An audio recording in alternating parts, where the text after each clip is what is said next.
Boa noite, Edson. Boa noite, Luiz. Tudo bem? Já estamos prontos para dar início, conforme nós tínhamos combinado para 8 horas.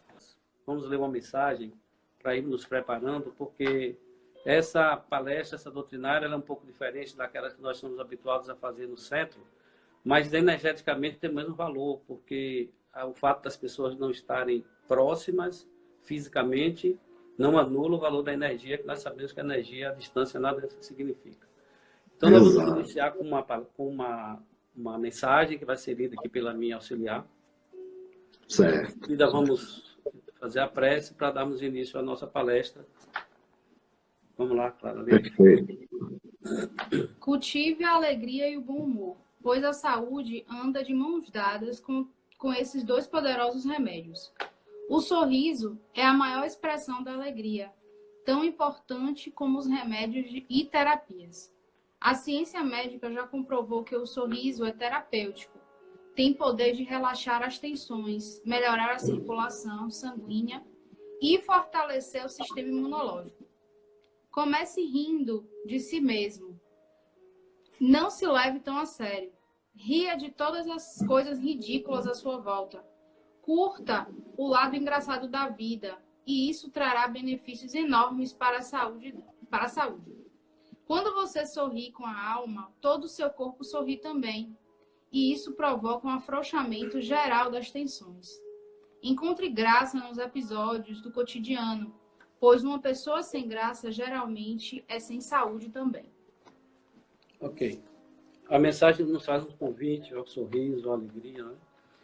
E durante esse momento que nós vamos estar aqui, nós pedimos a todas as pessoas que estão nos acompanhando neste momento, que vibrem, que orem. E agora nós vamos pedir ao Mestre Jesus que nos envolva a todos, mesmo estando distantes fisicamente, estamos juntos no mesmo propósito do bem, do equilíbrio e da paz. Que o nosso irmão Edson seja envolvido em energias de paz, de harmonia. Que todas as pessoas que estão nesse momento, nessa sintonia, também recebam as bênçãos de Jesus.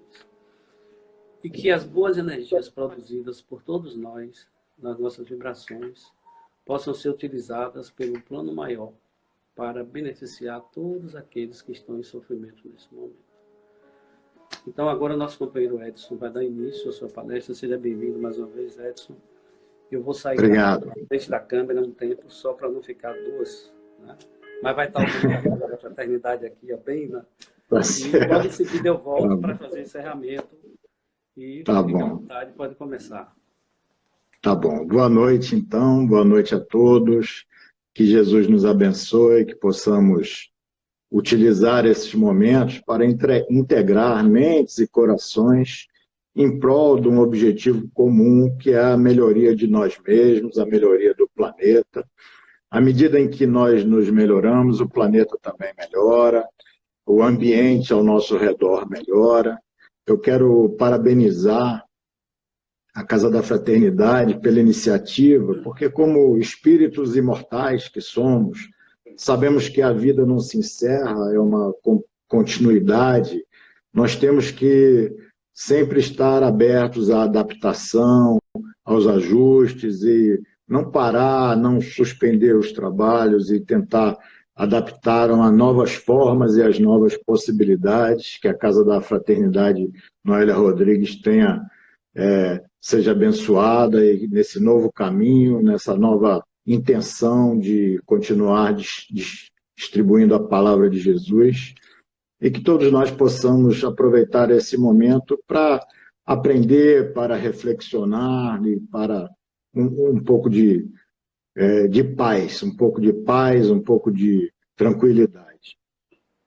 Que vocês me ajudem, que contribuam comigo, que estejam conosco nesse momento. Bom, eu quero começar falando, a palestra foi divulgada como jugo leve. Na verdade, a frase de Jesus é: meu jugo é suave e meu fardo é leve. E é sobre isso que nós vamos falar, sobre esse jugo de Jesus, que é suave, e esse fardo que ele nos proporciona, que é leve. Mas antes de começar propriamente no tema, eu queria contar uma pequena história. uma pequena história que vai dizer muito sobre o momento que vivemos, de intranquilidade, momento de insegurança. Então, quero contar para vocês a história do capítulo 41 do livro Os Mensageiros. Nesse capítulo 41, cujo título é Entre as Árvores, o mentor do livro sai com André Luiz, que é o espírito que escreve o livro através da mediunidade, psicografando através de Francisco Cândido Xavier. Eles saem durante o dia. O mentor diz a André que os trabalhos dos espíritos são prioritariamente durante a noite, porque durante o dia cabe a cada um de nós desenvolvermos nossas atividades, em nosso trabalho. 1/3 dos espíritos apenas se ocupam de nos acompanhar durante o dia, mas durante a noite eles então trabalham muito mais ao nosso lado para tentar ajustar, para tentar refazer aquilo que desequilibramos, que atrapalhamos com as nossas características impetuosas. E eles saem volitando. Para quem não conhece a fundo, é como o espírito não precisa andar, ele se movimenta através de um sistema de volitação, o corpo voando, perfeitamente voando nos céus e de um lado para o outro, né? Porque o corpo espiritual não tem essa densidade, não tem esse peso que nós temos. Então, eles saem do local onde eles estavam e se dirigem ao campo. A uma fazenda, uma pequena fazenda, num campo distante. À medida que eles saem, André Luiz vai relatar que eles se olham para trás e veem manchas escuras nas ruas, manchas escuras, e aquilo impressiona eles.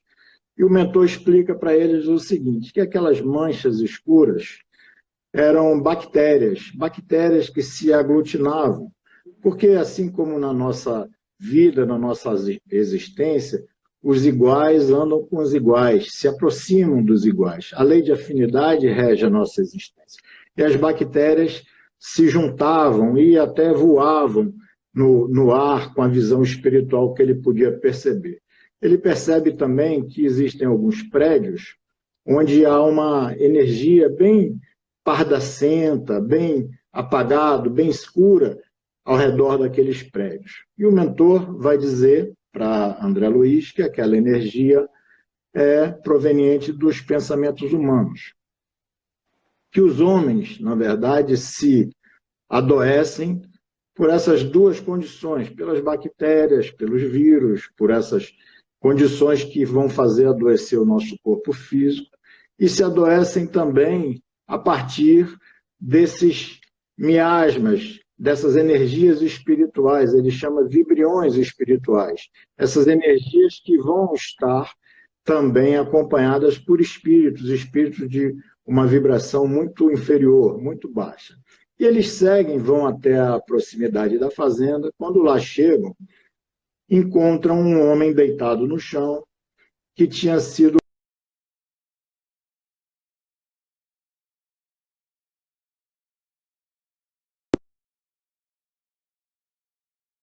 O homem estava deitado no chão, com o sangue ao lado dele, e 2 encarnados ao lado dele. Esses encarnados estavam ao seu lado, e André Luiz chega, o espírito André Luiz, com seu mentor, e percebe que ao lado daqueles 2 encarnados existiam muitos espíritos, aquele local afastado, lá no interior, um sítio distante, e poucos trabalhadores, mas existiam muitos espíritos ali acompanhando toda aquela situação, toda aquela dificuldade vivida por aquele homem cujo cavalo acertou com uma patada a cabeça do homem. Existia um desses espíritos que se comportava como se fosse o responsável, como se fosse o chefe dos outros espíritos que ali estavam. E esse espírito, então, chama um dos espíritos e fala, e questiona: Glicério, como você permitiu que semelhante acontecimento? que acontecesse esse fato. Você é responsável por essa parte da estrada. E aí o Glicério vai se justificar, vai dizer para ele, olha, eu fiz tudo o que eu podia. Ele era muito grosseiro, ele tratava o animal só no chicote, na praga, ele maltratava o animal, ao ponto em que o animal, de tanto ser maltratado, acabou tendo uma reação que golpeou ele. Eu fiz o que podia, eu fiz o possível, mas ele não estava aberto ao meu auxílio espiritual. Meu auxílio espiritual se tornou ineficiente. Os mentores, então, aquele chefe e o próprio Aniceto, o mentor que acompanhava André Luiz, concordam que ele realmente tinha feito o possível, mas aquele cidadão estava ao aconselhamento espiritual. Estava fechado, não estava aberto. Estava vivendo de forma atabalhoada. E eles concluem que é melhor que ele ficasse, então, um tempo na cama para refazer o pensamento, refazer as ideias e ver se ele se tornava mais permeável ao aconselhamento espiritual. Bom, o objetivo dessa história, que eu estou lhes contando, é para que possamos entender que em todos os lugares, em todos os burgos mais afastados que sejam, em todas as metrópoles, em todas as residências, nas nossas casas, nós todos estamos sempre amparados. Estamos sempre amparados. Os espíritos cuidam de nós, estão ao nosso lado, tentando nos influenciar de forma positiva, tentando fazer com que o melhor aconteça conosco e que nós possamos nos desviar de nós mesmos, porque muitas vezes somos nós os causadores dos nossos problemas.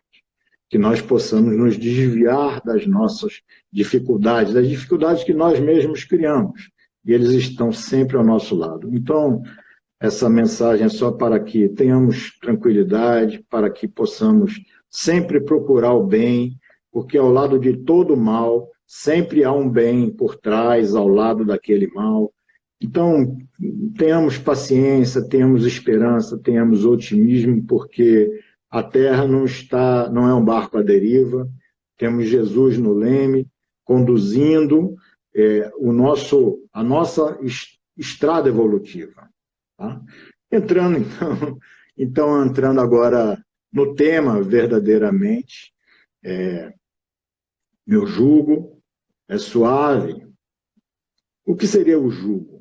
O jugo é uma peça de madeira usada para atrelar os bois à carroça, uma peça de madeira usada para que os bois pudessem, aquela parelha de bois, pudesse fazer o arado. Esse é o jugo. O jugo é uma sujeição imposta pela força ou autoridade, uma opressão. O jugo é um vínculo de submissão ou obediência. E o Cristo nos diz, tomai sobre vós o meu jugo, e aí que sou manso e humilde de coração, encontrareis descanso para a vossa alma, porque o meu jugo é suave e o meu fardo é leve. O jugo do Cristo é o quê? O conteúdo moral da sua lição. Esse é o jugo do Cristo. E quem é o Cristo para que nós possamos, então, obedecer aquilo que ele nos coloca? Viver a obediência do seu jugo, do seu ensinamento. Quem é o Cristo?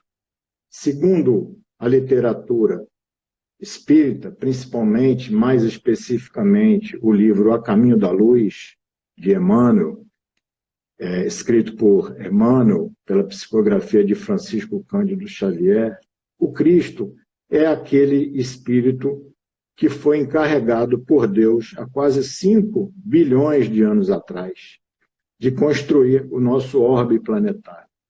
De aqui construir esse planeta para que aproximadamente 30 bilhões de almas, que somos nós, os encarnados e os desencarnados, esses 30 bilhões de almas pudessem, sob a orientação, sob a condução do Cristo, desenvolvermos nossa trajetória evolutiva.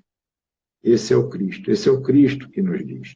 E ele, à medida que nós fomos evoluindo, na medida em que saímos desde o mundo primitivo, em que os aspectos espirituais começaram a se consolidar em cada um de nós, ele veio conduzindo para nós as 3 revelações. A primeira revelação é Moisés com seu decálogo. O decálogo de Moisés, praticamente, os 10 mandamentos, era dizer não às coisas erradas e prometendo um castigo de Deus. Já na segunda revelação, que é o próprio Cristo, é o Jesus e seus ensinamentos, dizendo sim às coisas certas e pregando basicamente o amor e o perdão. E a terceira revelação dos Espíritos, codificada através de Allan Kardec, ela vem exatamente no momento em que a humanidade adquire uma certa maturidade espiritual. Vem para explicar os porquês. Os porquês, o porquê do não e o porquê do sim. Mas quando Kardec estava fazendo a codificação, elaborando a codificação espírita, as pessoas, os espíritos disseram para ele que, em termos de moral, em termos do ensino moral, nada mais precisava ser ensinado, porque o Cristo, quando veio, já tinha nos ensinado tudo. E aí Kardec até fala aos espíritos, mano, se Jesus já ensinou tudo, por que estamos aqui para fazer esse trabalho de elaborar todas essas perguntas e respostas e tentar traduzir esses ensinos que já existiam? E aí os Espíritos dizem, porque o Cristo, quando falou, ele falou segundo tempos e lugares. Ele falava de forma alegórica e parabólica, porque as pessoas, a sociedade da época, não teria como entender tudo aquilo que ele precisava nos dizer. O Cristo veio de mundos muito mais evoluídos, de mundos celestes. Ele trouxe para nós um código moral para o espírito imortal, que vigora nos mundos, lá nos mundos celestes. E nós, um mundo de provas e expiação, um mundo que há pouco tempo era um mundo primitivo, não tínhamos a capacidade, talvez até hoje não tenhamos essa capacidade de absorver esse ensino que o Cristo nos trouxe, esse ensino que vigora lá nos mundos celestes. Mas se alguém aqui conosco tem essa condição de absorver esse ensinamento que o Cristo nos trouxe, é ótimo, porque essa pessoa já tem a carteira de habilitação para poder dirigir em outros mundos, já pode viver em outros mundos mais evoluídos do que o nosso mundo. Mas nós temos uma compreensão, uma dificuldade de compreensão, porque quando o Cristo falava, ele falava para o espírito imortal. Ele não falava para o homem que vive a vida material. Falava para o espírito imortal. E essa dificuldade de compreensão está posta em nós, porque como nós vivemos inúmeras existências, vivemos milenares existências aqui na Terra, em diversas personalidades diferentes, sendo nós uma única individualidade, mas cada vez vivendo um papel diferente, uma personalidade diferente aqui no planeta. Então, nós passamos por vários momentos, por vários tipos de crenças, vários tipos de ideias religiosas que estão presentes em nós. No livro O Espírito e o Tempo, do professor Herculano Pires, ele vai dizer que desde o passado há horizontes, formas, esses horizontes representam formas dos indivíduos enxergarem aquilo que eles não entendem, aquilo que eles não compreendem. O primeiro desses horizontes é o horizonte tribal. O horizonte tribal é uma adoração a Deus, mas uma adoração rudimentar. O medo do desconhecido é a litolatria, adoração à pedra. A filolatria, adoração aos vegetais. A zoolatria, adoração aos animais. Então, é um politeísmo. Tínhamos vários deuses, um sistema politeísta. Dali, desse horizonte, você passa para um horizonte agrícola. No horizonte agrícola, o céu é o Deus Pai, e a terra, é a deusa mãe. E a chuva é a fecundação do Deus Pai na deusa mãe para que se tenha a produção. Esse é o horizonte agrícola. Passamos para o horizonte civilizado. No horizonte civilizado é o culto aos chefes, respeitados como aquelas antigas civilizações da Mesopotâmia, a Síria.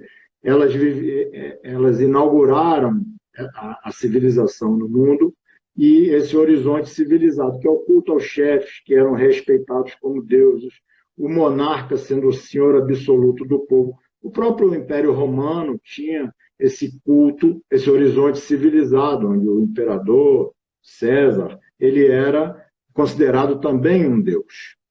Ele era considerado um deus.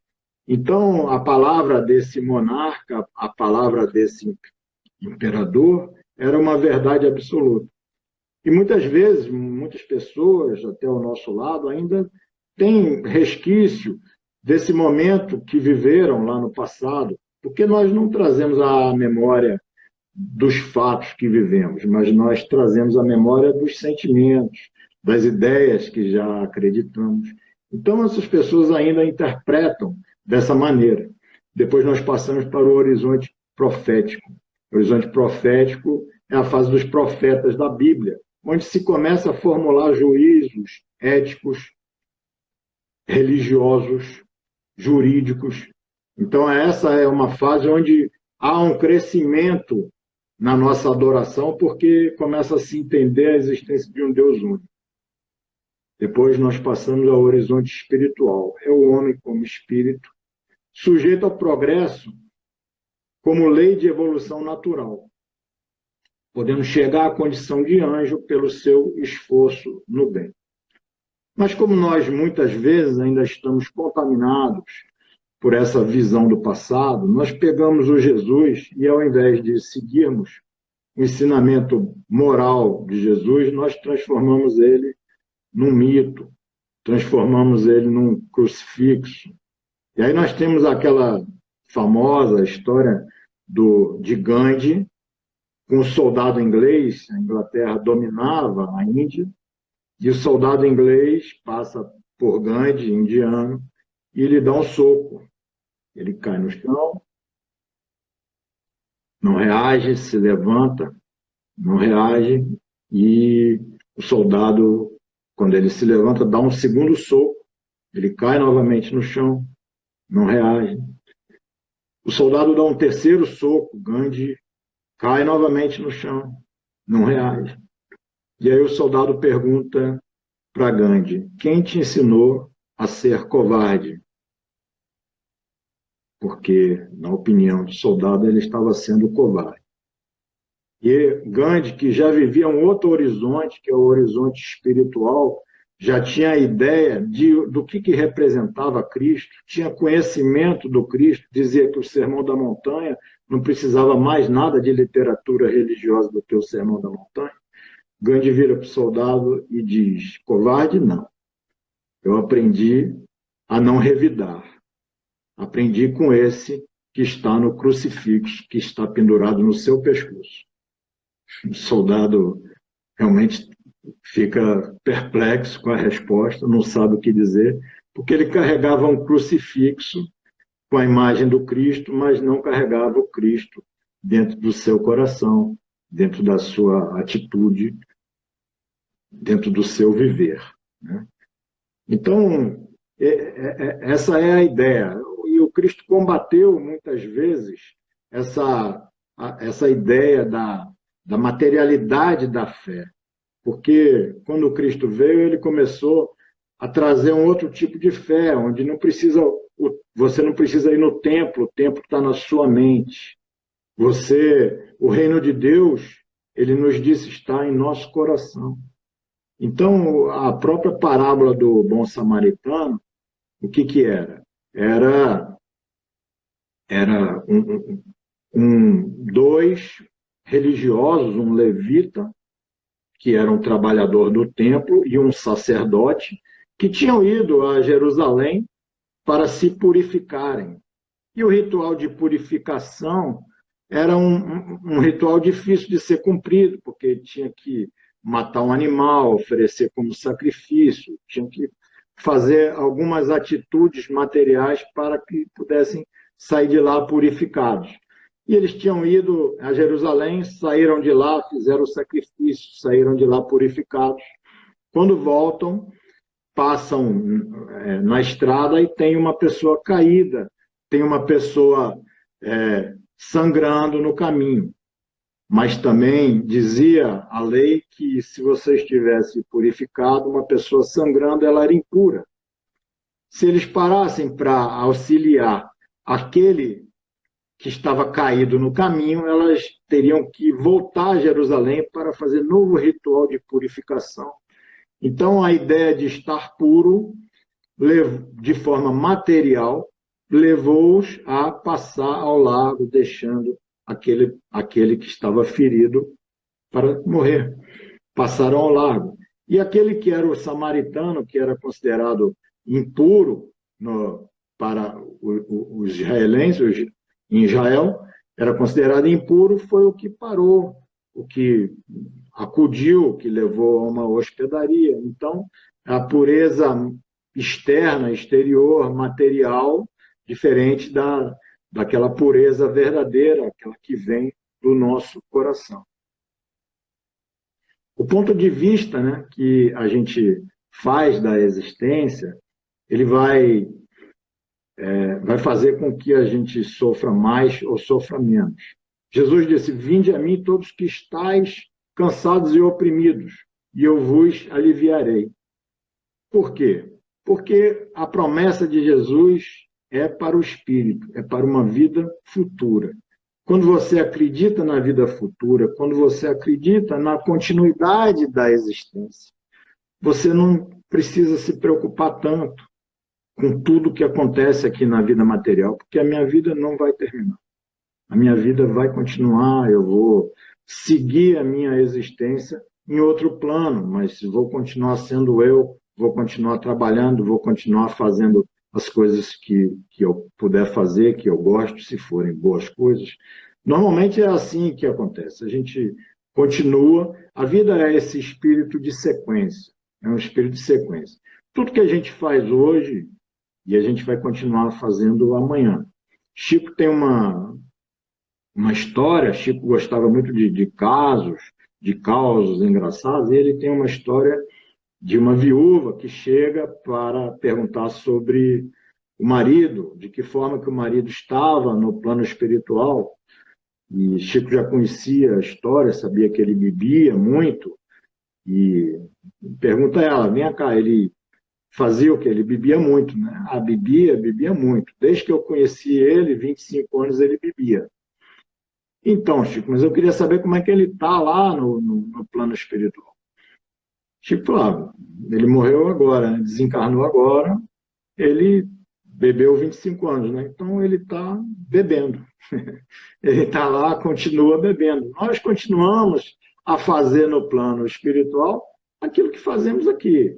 Estamos aqui reunidos em prol de fazer uma palestra, em prol junto com o Luiz, em prol de divulgar a doutrina do Cristo, em prol de tentar fazer com que as energias que saem dos pensamentos das pessoas sejam melhores, sejam mais elevadas. E aí, se desencarnarmos, lá continuaremos trabalhando, continuaremos tentando fazer o melhor, tentando fazer aquilo que puder pelos outros. Então, a vida é esse espírito de sequência, nós temos que ter isso em mente, né? O perdão é um dos ensinos principais do Cristo. O perdão, ele te liberta. Pensa em você ficar preso em alguém, já que eu vivo várias vidas. Pense na possibilidade de ficar preso a uma pessoa por 1.000, por 2.000, por 3.000 anos. Vindo com a mesma pessoa de personalidades diferentes, uma hora como pai, uma hora como filho, uma hora como irmão, uma hora como sócio, uma hora como empregado, outra hora como patrão, com a mesma pessoa e com o mesmo ódio. O ódio te escraviza. Enquanto você não se liberta desse sentimento, você vai estar escravizado nessa situação, vai estar escravizado a esse sofrimento. Por isso Cristo diz: eu vos aliviarei. Na medida que você perdoa, você tem essa possibilidade de se libertar. O amor te eleva. O amor vai colocar o teu pensamento numa paisagem superior. Mas o amor é o quê? O amor é uma virtude. Mas como é que se conquista o amor? O amor não cai em nossa cabeça, não é algo mágico que acontece de repente. O amor, as virtudes e os vícios, eles são adquiridos pelo hábito. Pelo hábito. Hábito e trabalho, repetição. Hábito, repetição e trabalho. Tanto vício quanto virtude. Então, se você quer ter o amor, ter amor e poder ser uma pessoa amorosa, você tem que começar a praticar. Você tem que praticar, praticar. E ao longo do tempo, isso vai se incorporar no teu ser. Então, nós temos que aproveitar esse momento para desenvolvermos habilidades, desenvolvermos as capacidades. Nós estamos escalados agora, o mundo já vem, não é de hoje, mas já vem conturbado há algum tempo. Nós estamos escalados para trabalhar num momento de transição, nós estamos escalados para sermos aqueles que vêm para apagar o fogo e não para tocar o fogo. E muitas vezes, sem perceber, todos nós, eu e qualquer um de vocês, todos nós, sem percebermos, às vezes ateamos o fogo. É aquela mensagem do WhatsApp na família, com aquele pensamento contrário e você, que deveria ignorar e que deveria mudar de assunto, você responde. E por que você responde? Nós não estamos escalados para fazermos trincheiras uns contra os outros. O que o Cristo vem nos ensinar é colaboração. Colaboração. Quem não sabe, é cooperação também. Quem não sabe cooperar não consegue ingressar nos planos espirituais superiores. Nós temos que saber acalmar os ânimos e não excitar os ânimos, né? Aproveitar esse momento que estamos todos em casa, ao invés de ficarmos também inventando tantas coisas para fazermos, tantas atividades, fazer o enfrentamento de si mesmo. Porque o Cristo dizia, na época, que ele tenho pena dessa geração, porque vivem atarefados, correm para aqui e para lá e não tem nem tempo de comer. Ele não estava falando de uma comida material, de uma comida física. Quando ele diz que não tínhamos aquela época, na época dele, ele tinha pena daqueles que viviam correndo para cá e para lá, não tinham tempo de comer. Que comida? Comida espiritual. O Cristo se alimentava do ponto de vista espiritual. Ele saía para orar, ele passava noites orando e vivemos atarefados, às vezes envolvidos com muitas atividades, sem buscar o enfrentamento de nós mesmos, sem buscar saber por que temos determinados sentimentos. Jung também dizia o seguinte, que as pessoas vão fazer de tudo para fugir esse enfrentamento de si mesmo, para não ter que enfrentar a própria consciência. Então a gente tem que analisar que essa brevidade da vida física, a vida física é muito breve e o espírito, a perenidade do espírito, estamos aqui sei lá, 200 mil anos, 300 mil, 2 milhões de anos, ensaiando essa nossa trajetória evolutiva. Então o espírito vem, voltará.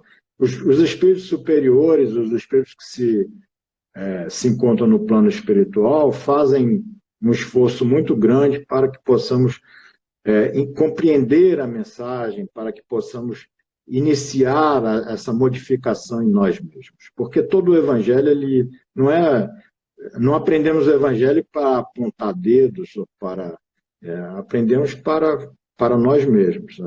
A reforma tem que ser em nós mesmos, né? E não procurar não ter sempre uma atitude superior. Chico tinha, desde pequeno, ele perdeu a mãe, e todos os irmãos foram distribuídos em várias casas de parentes, de amigos, e ele também. E o pai casou novamente com Dona Cidália, E depois que o pai casou, essa dona Cidália era um espírito muito nobre e resolveu trazer todos os filhos de volta para casa, para que pudessem estar juntos, para que pudessem estudar.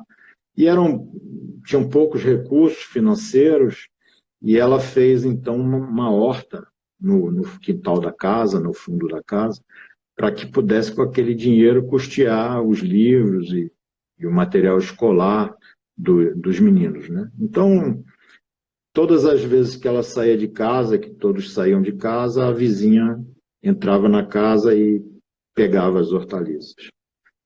E a gente está falando de perdão, a gente está falando de tentar enfrentar com outro tipo de energia, com outro tipo de vibração. Esse é um exemplo perfeito. E quando ela voltava, as hortaliças tinham sido roubadas, retiradas, tomadas por empréstimo. Então ela pede a Chico, que era criança, mas que todo fim de tarde ele encontrava com a mãe, desencarnado, o espírito da mãe, ia fazer uma visita a ele. Então essa dona Cidália pede a ele que, no encontro com a mãe, ele pudesse então perguntá-la o que ele devia fazer, o que ela devia fazer em relação à vizinha. Ele, criança, nem sabia do problema, mas vai e pergunta para a mãe dele, desencarnada, também um espírito evoluído, e ela diz, avisa a dona Cidália que ela fez muito bem em não brigar com a vizinha. Porque nos momentos de dificuldade, são os vizinhos que são os primeiros que precisam nos acudir, que precisam estar conosco, nos auxiliar. Nós não temos que ter problemas com os vizinhos. Mas dele dá um conselho à dona Cidália. Diga para ela que todas as vezes que ela sair de casa, que ela então entregue a chave da casa para a vizinha tomar conta. E ela faz isso, entrega todas as vezes que sai de casa, entrega a chave da casa para a vizinha tomar conta, e nunca mais sumiram as hortaliças, os legumes, e a casa ficou muito bem cuidada. Então esse é o tipo de enfrentamento, é um enfrentamento de forma superior. Einstein já dizia isso, que ninguém pode resolver um problema pensando no mesmo plano em que criou o problema. Você precisa elevar o plano de pensamento, a maneira de pensar, para que você possa solucionar aquele problema que foi criado, né? Então, vamos aproveitar esses momentos, aproveitar esse tempo, para que a gente possa entender a vida no mundo espiritual, esse espírito de sequência que ocorre. A literatura de André Luiz é muito rica, são lições muito didáticas. Todas as vezes que na literatura de André Luiz, que ele encontra alguém que ele quer reclamar da existência, que ele quer reclamar da situação dele, porque ele desencarnou, foi para o plano espiritual, morreu, e no plano espiritual, 8 anos depois, ele volta aqui no planeta para visitar a família e encontra a esposa casada novamente. E ele achava que aquilo tinha sido uma afronta muito grande a ele, que é uma situação que não devia ter acontecido. E aí ele encontra um amigo, também médico no plano espiritual, desenvolve uma afinidade e vai reclamar da vida dele. E aí o amigo tem uma situação muito pior que a dele, a esposa tinha envenenado ele, junto com o irmão, tramaram e envenenaram ele, porque não podia ter o divórcio naquela época, e ele morre e eles ficam usufruindo a fortuna, o trabalho que ele deixou, mas ele estava muito bem no plano espiritual do nosso lar. E André Luiz pergunta, e como é que eles estão na existência? E aí ele diz para André, olha André, eles estão muito bem, reuniões sociais, viagens, dinheiro no banco, mas há tempo de plantar e há tempo de colher. Eu também estou muito bem aqui, não quero me apegar a esse tipo de situação. Esse é o Vicente, esse médico na literatura. Então, seguir o jugo de Jesus é evitar esse enfrentamento corpo a corpo, é um dever de prudência a gente não responder com o mesmo tipo de energia, não resistir, ter um estado natural de vigilância para que a gente não seja pego, né, de surpresa. E Jesus recomenda para a gente que a gente não se envolva nas questões inferiores e negativas. Em nenhum momento ele se deixa levar por essa situação. Imagine se Jesus descesse da cruz e começasse a duelar e fazer qualquer tipo de situação. O cristianismo hoje não existia. Então, só para a gente finalizar, quero contar só uma historinha também para que a gente possa finalizar.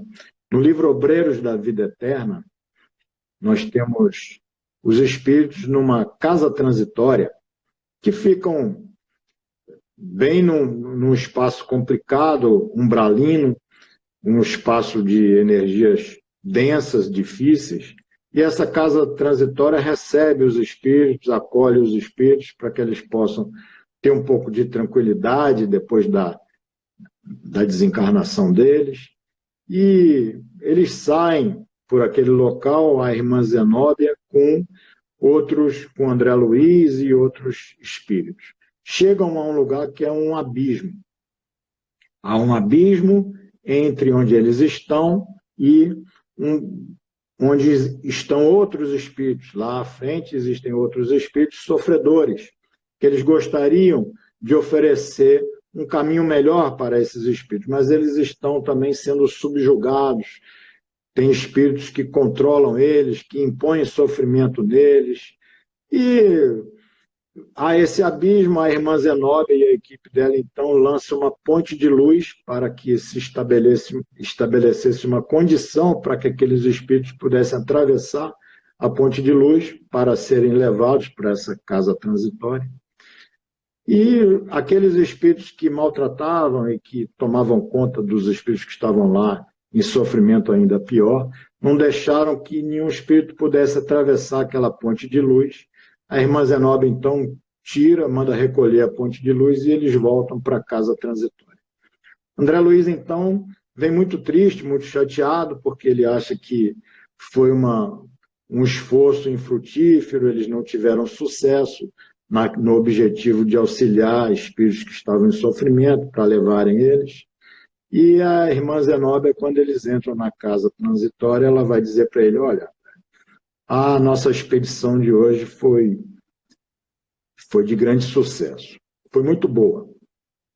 Nós fizemos uma coisa muito boa. Ocorreu algo muito mais importante hoje do que se tivéssemos trazido os espíritos compulsoriamente. Porque se tivéssemos aplicado os recursos da violência que lá eles aplicavam, estaríamos utilizando o mesmo padrão de energia que eles utilizam, e isso nós não fazemos. Mas também se tivéssemos resgatado aqueles espíritos à força, trazendo eles compulsoriamente conosco, depois de 1 semana, 2 semanas aqui na casa transitória, onde nós iríamos impor uma certa disciplina, colocar eles para estudar, para nos auxiliar nos trabalhos, dali 2 semanas eles iriam dizer que nós tínhamos trazido eles para cá à força. E para que eles não fizessem isso, é importante que nós tenhamos lá deixado a mensagem e a possibilidade para que eles possam vir depois caminhando com os próprios pés, para não se julgarem vítimas dos arrastamentos. Então, eu quero ficar por aqui e dizer que a doutrina de Jesus é belíssima, que nós precisamos estudar esses livros que os Espíritos nos dedicaram. Demoraremos muito tempo para poder debruçar nessa literatura e compreender um pouco mais, e desejo a todos vocês que possam também caminhar com os próprios pés. Muito obrigado a todos. Boa noite. Jesus abençoe.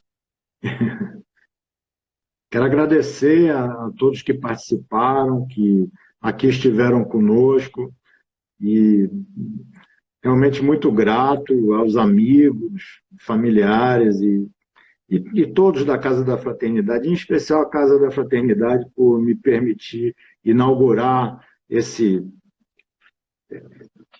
nova tecnologia para poder fazer uma palestra, para poder levar uma mensagem. Muito obrigado a todos. Isso é muito importante.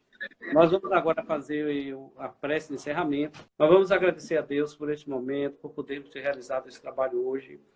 E agora nós vamos pedir a todos que nos acompanharam, já retornaram aí o vídeo 15 pessoas, certamente os outros ainda estão retornando. Mas nós vamos pedir a Deus que essa atividade possa continuar. E eu achei muito bom as respostas que as pessoas mandaram, muito interessantes. Nós vamos continuar fazendo, continuar realizando, informando as pessoas sempre que formos programando novos momentos como esse. Edson já está convidado para retornar em outro momento.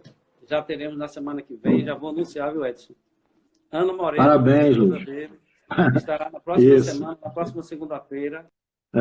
Também uma mensagem de consolação. A gente não pretende ficar falando do coronavírus, a gente quer falar de consolação, que é um momento que a gente precisa disso. Falando só coisa boa. Mais uma vez, obrigado. Vou agora encerrar. Então, agora nós vamos, todos nós, fechar os olhos, pedir a Deus que nos abençoe e abençoe a todas as pessoas. Nós vamos rogar a Jesus pelo Brasil, pelo mundo, pedir ao Pai que ampare a todos que estão desencarnando nesses dias por essas questões que estão acontecendo. Pedir também pelos doentes, pedir pelos profissionais de saúde que estão na frente de batalha como salvar-vidas, colocando as suas vidas em risco para salvar as vidas daqueles que ali se encontram. Vamos pedir especial pelos governantes, pelas autoridades que tomam decisões, pois sabemos que Jesus ilumine a todos para que possamos contribuir de forma positiva com isso que está acontecendo.